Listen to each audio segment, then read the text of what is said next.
Shalom Bapak Ibu Saudara yang dikasihi Tuhan. Seri pengajaran hari ini Senin 19 April 2021 berjudul Mengembalikan Martabat. Satu hal yang harus kita sadari adalah ketika manusia jatuh ke dalam dosa, manusia telah kehilangan martabat atau haknya sebagai anak-anak Allah.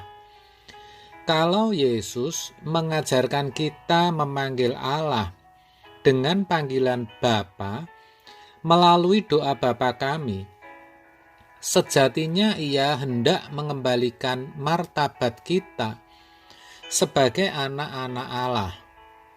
Itu bukan hanya pengembalian sebuah status, bukan hanya de jure atau secara hukum, tetapi juga de facto, yang artinya benar-benar bisa berkeadaan sebagai anak-anak Allah.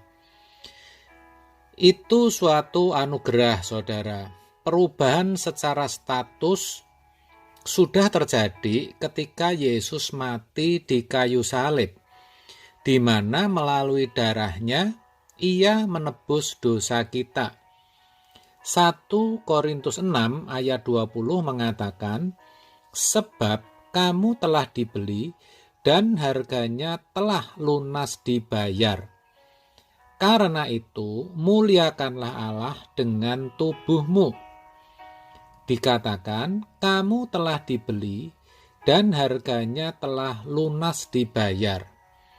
Yesus telah membeli kita dari cara hidup yang sia-sia, seperti yang dituliskan dalam 1 Petrus 1 ayat 18. Sebab kamu tahu bahwa kamu telah ditebus dari cara hidupmu yang sia-sia, yang kamu warisi dari nenek moyangmu.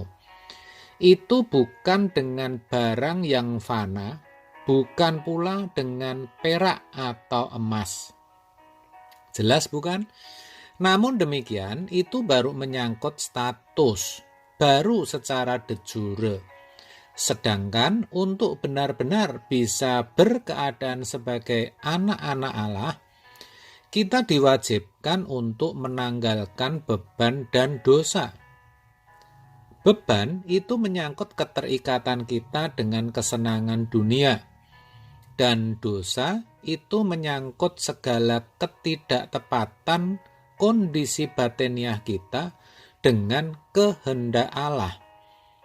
Ibrani 12 ayat 1 menuliskan, karena kita mempunyai banyak saksi, bagaikan awan yang mengelilingi kita, marilah kita menanggalkan semua beban dan dosa yang begitu merintangi kita, dan berlomba dengan tekun dalam perlombaan wajib bagi kita. Di sini menanggalkan beban dan dosa merupakan perlombaan wajib. Artinya, kita semua harus berjuang untuk itu. Memang tidak mudah, saudaraku, mengingat kita terlanjur banyak memiliki dunia ini. Terlanjur banyak bergantung pada dunia. Bahkan tidak sedikit dari kita yang jatuh dalam percintaan dunia dan terikat olehnya. Selain itu, kondisi batiniah kita juga masih carut-marut, masih jauh dari standar kesucian Allah. Dan tentu itu pergumulan yang berat.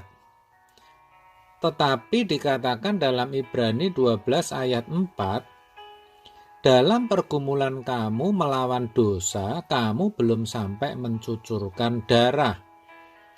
Mencucurkan darah di sini bukan berarti secara fisik berdarah, bukan, saudara. Tapi maksudnya belum total, belum all out. Jadi untuk menjadi anak-anak Allah memang dibutuhkan perjuangan total.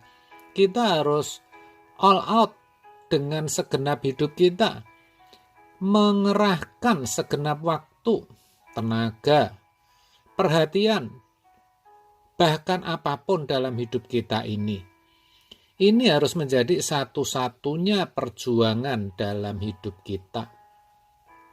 Itu bukan berarti kita harus hidup terisolasi atau kalau istilah dalam COVID-19 melakukan karantina mandiri dengan tidak berhubungan dengan orang lain atau berhenti bekerja, lalu kita terus sepanjang hari di kamar berdoa atau tinggal di pastori gereja atau memutuskan untuk menjadi pendeta. Bukan begitu, saudaraku. Tetapi kita hidup normal seperti biasa saja. Hanya apapun yang kita lakukan, tujuannya hanyalah supaya kita bisa menanggalkan beban dan dosa, supaya kita bisa mencapai kesempurnaan iman seperti Yesus. Dengan begitu kita sebenarnya sedang mengarahkan diri kita untuk menjadi anak-anak Allah.